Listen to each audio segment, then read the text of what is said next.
My grandfather was the most amazing man I've ever met. My grandmother, on the other hand, oh my goodness, she's a nightmare. Well, she's in my life right now more than ever, and I'm going to share with you guys a situation I have myself caught up in with my grandmother, my cousin, and myself. This summer morning, it brought me the most disgraceful experience of my lifetime, which is significantly the worst that I've experienced in my life. And all this is because of my grandma, Bratty, who moved into our house just a few days ago, and after a few days of setting foot in our house, she forced me to provide her with the necklace that I was handed by my loving grandmother, which I've kept with all of mine this time as a reminder of the love and care that I received from him. Well, her sudden action has left me with utter disgust and confusion as I'm not able to frame my further reaction. I could not possibly tell all those things to my parents, who've been turning against me by my witty grandmother. Here, I need the help of you guys to suggest a genuine action that I should adopt in order to get out of this situation that's been burning me from the inside. My name is Willy. I have no fear or shame to admit here in front of you that I'm a family-oriented person. Well, I've always looked up to my parents and my grandfather for the courage and compassion that I needed in life, though none of them are with me today when I needed them the most. More than my parents, my grandfather Drax was the one who used to be with me every single celebration and displeasure that I had back then. He was my solace from all the remarks and the punishment that I used to get from my parents for a significant mischief I used to do. Though I don't wish to sideline my parents, who have provided me with the right care and support for my entire life. They've always placed my happiness and requirements first, by ensuring that I got what I truly wanted, not caring quite as much about their own needs. And I paid them exactly well by following their lead and their suggestions in life, rather than dominating my own interest. Still, the bond that I share with Drax was something different. We both used to spend a lot of time together, listening to songs, playing in the backyard, and roaming in the park. He would often tell me stories and accounts of his childhood and early life, and trust me, they all felt so adventurous and fun to listen to that I would often find myself embedded in them while resting on his arm. He also had another granddaughter from my Uncle Martin, yet he always favored me more than her. This is possibly the reason that he gave me the traditional necklace that's been in our family for quite some time. It is nearly a few centuries old, and it's been passed on to every succeeding generation by the previous one. The antique necklace that he gave me was a real testament of craftsmanship, and had an enchanting design that had no competition with the jewelry available today. He wasn't really open about sharing this wonderful piece of art with me, as he was quite skeptical of my grandmother's reaction to it. The kind of relationship that I had with my grandmother, Bratty, was so different from the one that I had with Drax. To her, I was the one with extreme misfortune, and I was probably the reason behind all her troubles. That's what she used to think back then. Moreover, according to her, I was the one who killed my grandfather. It was absolutely too much. I mean, how could I really kill my grandfather when he died of a lung disease? All of her absurd thinking was because of some age-old practice that she used to partake in. She was probably some kind of fortune teller with some different works and more permanent lineage. Though her practices and knowledge were not quite adaptable in the 21st century. When technology is supreme, her findings and practices were limited to me. She got along quite well with the other members of the family, including my cousin Trixcy. Well, when I was born, she tried every possible way to convince my parents that I would bring misfortune and misery to their house, and she tried to force her to give me away to some other family or actually leave me stranded. While it was Drax who stepped in between and willfully shut her completely. Bratty never ruled out saying of Drax about anything in her life. She never really visited our house until Drax was present. It seemed as if she was not really able to withhold him, or to say that it was difficult for Drax to get a hold of her for a very long time. Anyways, whatever the reason behind their setback, she always remained quite sterile towards my family in general, by which I mean my father and my mother. I guess the reason behind her dislike of my parents could be because they did not send me away. Her most potent wish in this entire time was to set my apartment from my parents. And I don't really get how she could possibly hate me so much. It gives me no pleasure to know that her hatred is not just limited to me. Rather, I feel terrible at the sight of how abrasive she is and how she's behaving with William, my father. It makes me feel guilty about being around them, though I sometimes think that her menacing behavior is only reserved for us. She's completely alright with my uncle and her all-too-ridiculous daughter Trixcy. She readily enjoys living with them, and the way she cares for Trixcy is just so overwhelming. Additionally, it's because of her extra love and support that Trixcy has grown up to be so rude and abusive. I have a few friends in the city who share the same office with her, and they often complain to me about how awful it is. She's quite a person whom you would wish to bump into in a busy subway or an office floor. I met her a few times at some family gatherings and where I was invited along with my parents, and it was quite burdensome for me to stick with her as well. Throughout the time that we were together, she kept on blaming me for certain events that would happen, and well, to me it felt as if I was sharing the seat with Bratty. It would not be wrong to call her the latest version of Bratty. A few days before, as I was collecting my stuff for the workshop that I was going to lead in my workplace, I got a hold of William. She seemed all too worried, and the growing distress was clearly visible on her forehead. Worried about his abating health condition that he usually suffers from, I took it upon myself to ask him the reason for it. It was then that he disclosed to me that Grandma Bratty had planned on visiting our house for a few weeks, and she would arrive soon enough. As informed by Uncle Martin, I was suddenly reminded of the trauma that she had caused me from the beginning, and I suddenly paced up to move to my office before she arrived. I, though, sometimes do agree with Bratty and the fact that I do have misfortune. She was right behind the door as I opened it to leave. There she was, accompanied by Uncle Martin, who had been coming to drop her off. I wished both of them a good morning, and Uncle Martin responded quite well. But the response that I got from Bratty, as usual, was all so awful. She ignored me all of a sudden and quickly moved toward William.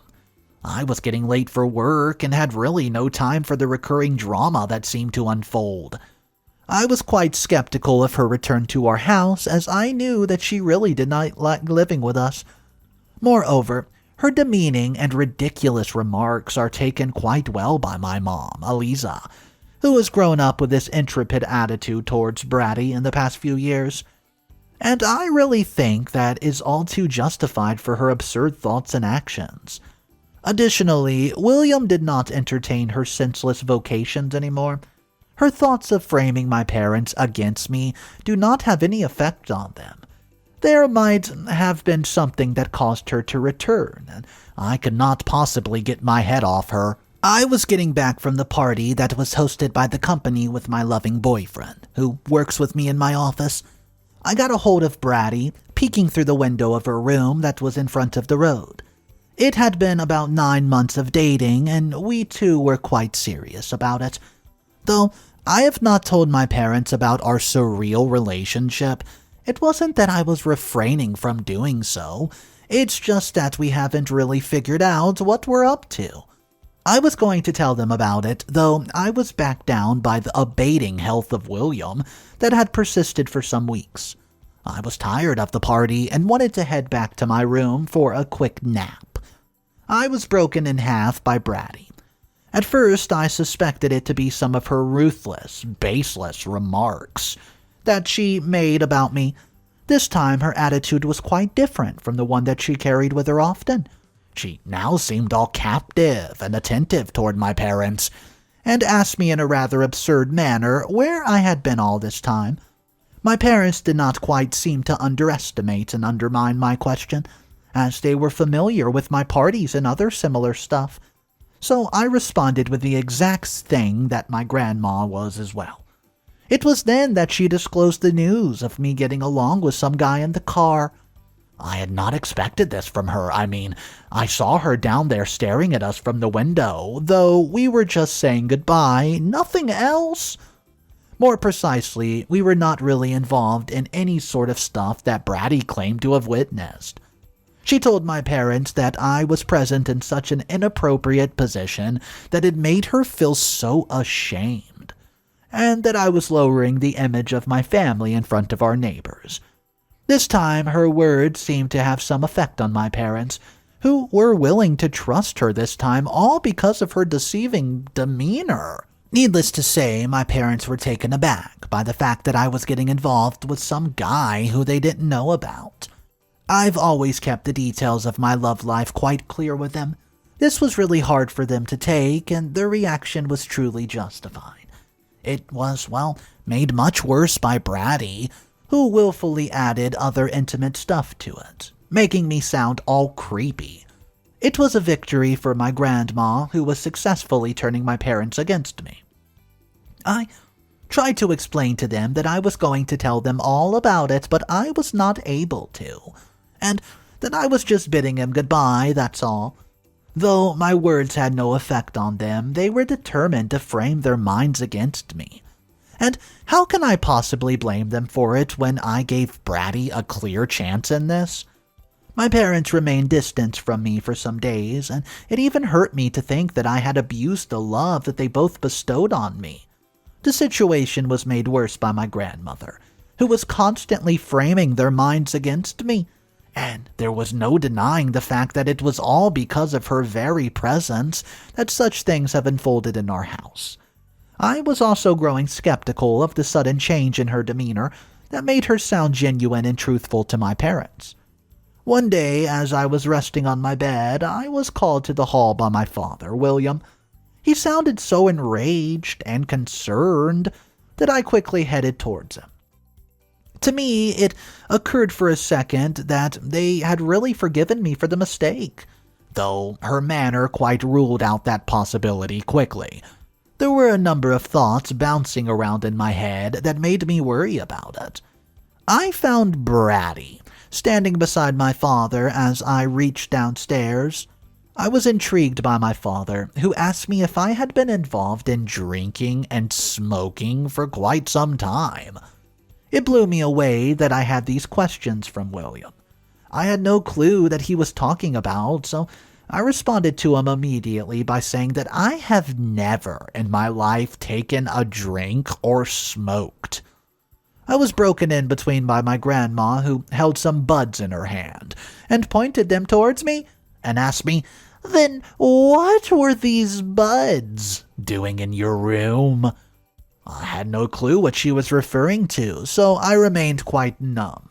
She was trying to frame me for being indulged in smoking and doing other drugs, which I had never done, though it really stuck with William and Eliza, who were convinced by the deceiving facts and information provided by Bratty, used it to express their growing anger by saying that they have never expected such a derogatory thing from me, and that I've let him down and have despaired the love and support that they've offered to me. It seemed as if my grandmother was on a mission to set me apart from my parents once and for all, and I was not surprised by her actions, as that was exactly what she tried from the moment I was born. Though this time her actions seemed to withhold a clear result. I was in no position to say anything in my favor. I tried explaining to my parents that I've never smoked, and that I did not know where all the cigarette butts were coming from inside my room. They moved away from me and said that they did not wish to talk to me anymore right now. I knew that there was some hidden motive behind my grandma's actions towards all these things, and that she was on to something else. It was my sheer misfortune that I've been grabbed by her witty plans this time, though I was not able to figure out what her real motive was behind all these actions. Why has she really returned to our house, I question? It was on the morning of the summer, when I was sitting in the yard, when I heard someone being called out by my grandma. I was not able to frame the reason why she was calling me all of a sudden. I thought that she might need my help with something, so I went to her and found that she was waiting for me in my room, and was holding a small briefcase of jewelry. After seeing it, I remembered that it was the same one that my grandfather gave me, and the one that I had been keeping with me all this time as a reminder of him. Bratty was holding them in her hands and showed them to me, ridiculing me for having them. She claimed that they should not be vested with someone who is so unfortunate and evil in nature. Rather, they should be given to Trixcy, who readily deserves them. Those words hurt me deeply and made me feel dejected. She quickly left my room and went to her room, where she had been living all this time. I was blown away by her surreal remarks and thoughts about me. I'm really perplexed as to what I should do to get back that necklace that I was given by my grandfather. I could not possibly talk to my parents, who are really annoyed with me and do not wish to talk to me. I need you guys to suggest a possible way by which I can move on from this situation. Update number 1. Hey guys. 2 days have passed since my grandma got hold of the traditional necklace that was bestowed on me by grandfather years before his demise, and I held this necklace with me for a very long time as a reminder of my loving grandfather. Bratty has significantly changed my life in the past few days since she came to live with us. She unfolded a series of witty actions and plans that left me deserted and disturbed. At first she tried to demean me and separate them from me. My parents, who loved and cared for my every thought, have ceased to talk with me. She held me captive for harming their trust by getting along in their relationship with a guy, as well for smoking and doing drugs in my room. My parents, who have sought to fall prey to her deceiving acts and have broken off all conversation with me since then. I was not able to get anything back to the normal situation where everything was. Thanks to the suggestions of you guys here on this platform, who advised me to make my parents aware of the truth that was there regarding my relationship and false smoking habits. The other day, I requested that my parents hear me out just once, and after much struggle, I convinced them to do so.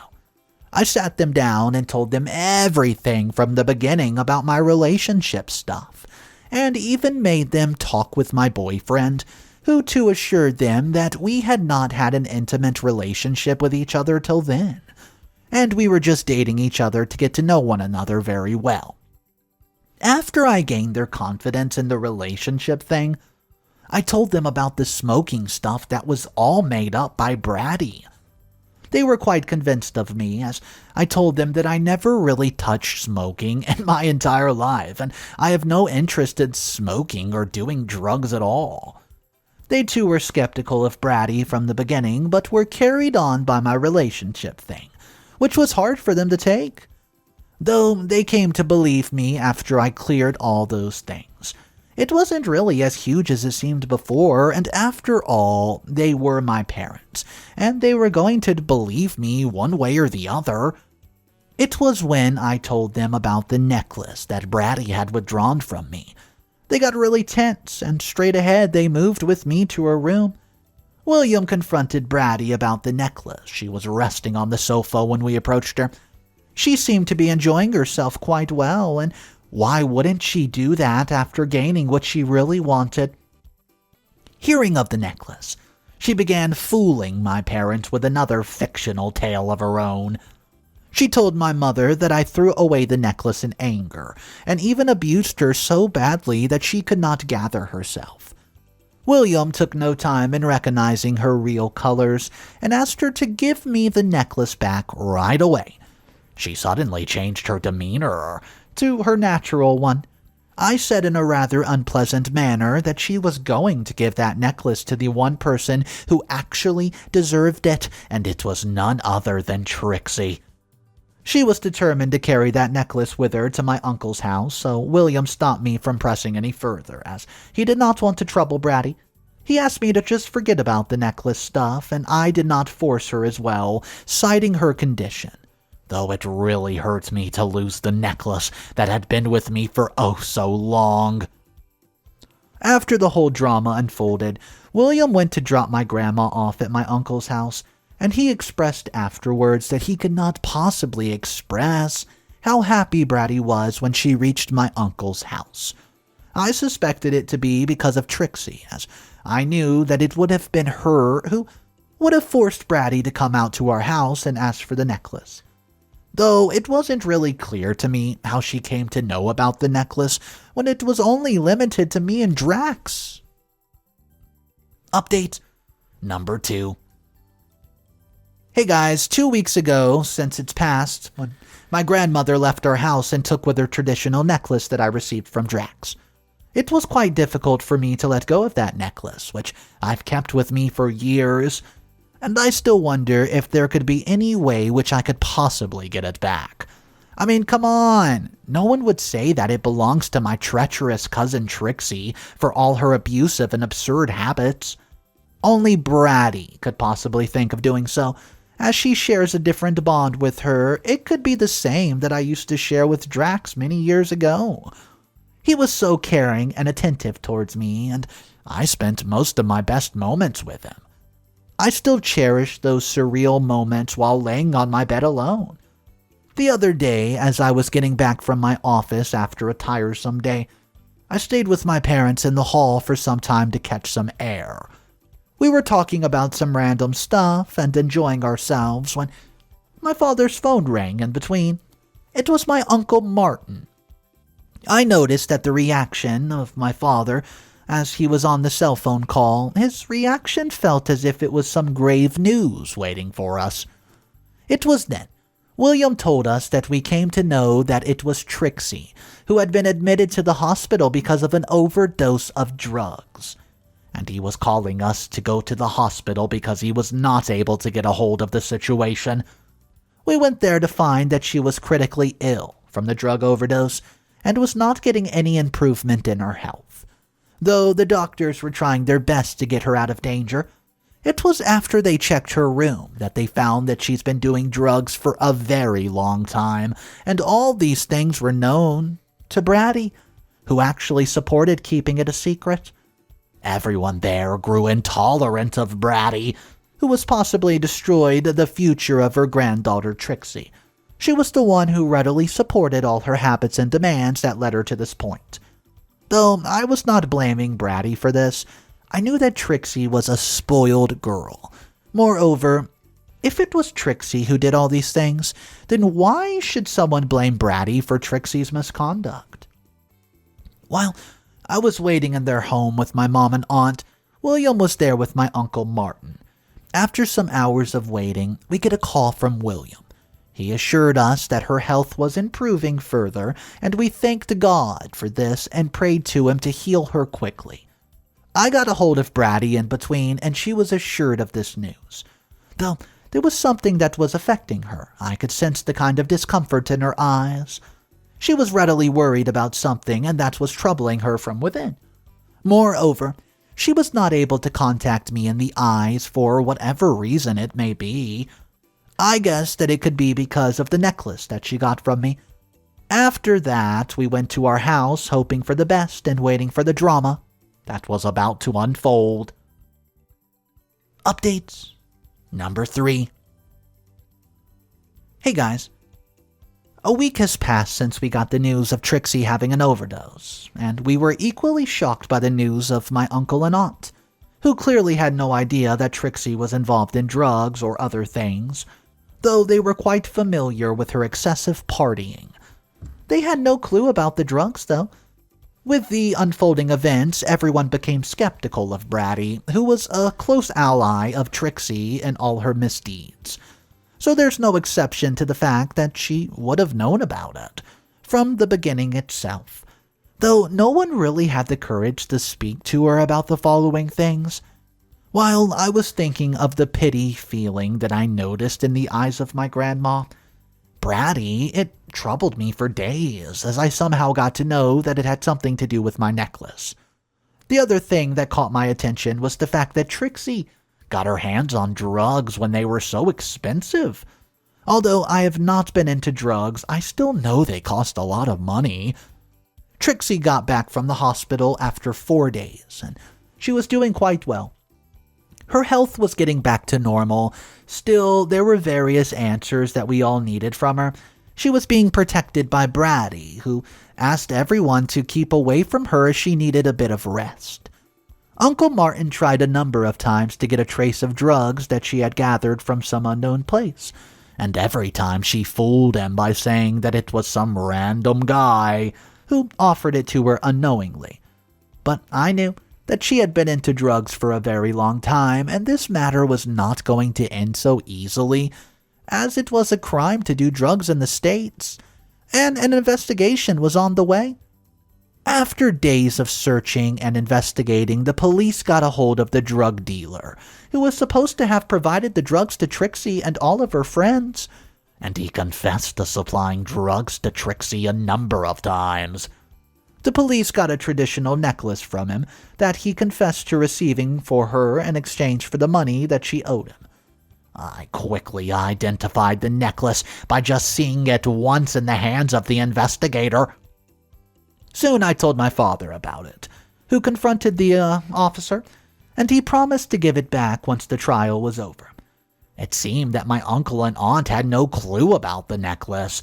It was then that Eliza disclosed the whole thing about the necklace to them. They also became doubtful of Bratty and her involvement in this whole case. It was after much inquiring that she confessed to getting the necklace from me and giving it to Trixcy after persuasion. She told me that Trixcy got a hold of the necklace at some function where I had worn it. Though she did not really know why she needed it, she probably needed it to cover the growing debt that she had accumulated with that guy. She was sentenced to a year in prison for indulging in the use of drugs, along with a fine of $1,000 that she had to pay. All her friends were also sentenced to prison time, while some of them were caught twice in the act and sent to jail for longer. The drug dealer, though, who sold the drugs to these people, was sent to jail for a term of 5 years. I have not really thought that Trixcy could get involved with the drug trade. Despite being abrasive, she was pretty intelligent in her studies and activities. It could have been because of the support from Bratty that she got to this point. My grandma, Bratty, was sent to the retirement home for all her support and actions in respect to the incident. She was equally guilty of supporting Trixcy blindly without caring about the consequences. Her medical care and other requirements were also covered regularly by my uncle and my father. I've got to own my traditional necklace once again, and after the trial is over, I was united with the memory and belongings of my loving grandfather. So, it turns out that the grandmother was even worse than we could have imagined. She was enabling old Trixcy and allowing her to do this drug use, and it ended up with her in the hospital from an overdose. Guys, I do want to hear from you about this story. Maybe you've been in a similar situation, or you can just tell me what you would have done if you were in OP's position and no one's really believing what you're saying. They're listening to the grandmother, they're listening to Trixcy, but they're not listening to you. How do you handle that? Walk me through it down below in the comment section. Like I said, I love to read all the comments, and hearing from you guys is awesome. My name's Mr. Redito. I narrate stories every day. And we talk about a lot of stuff. Inheritance dramas, family disputes, affair partners, Karen dramas, you name it, we cover it. So if you want to be a part of these stories, all you got to do, hit that subscribe button. I'll see you guys tomorrow, and remember, it's cool to be kind. See ya.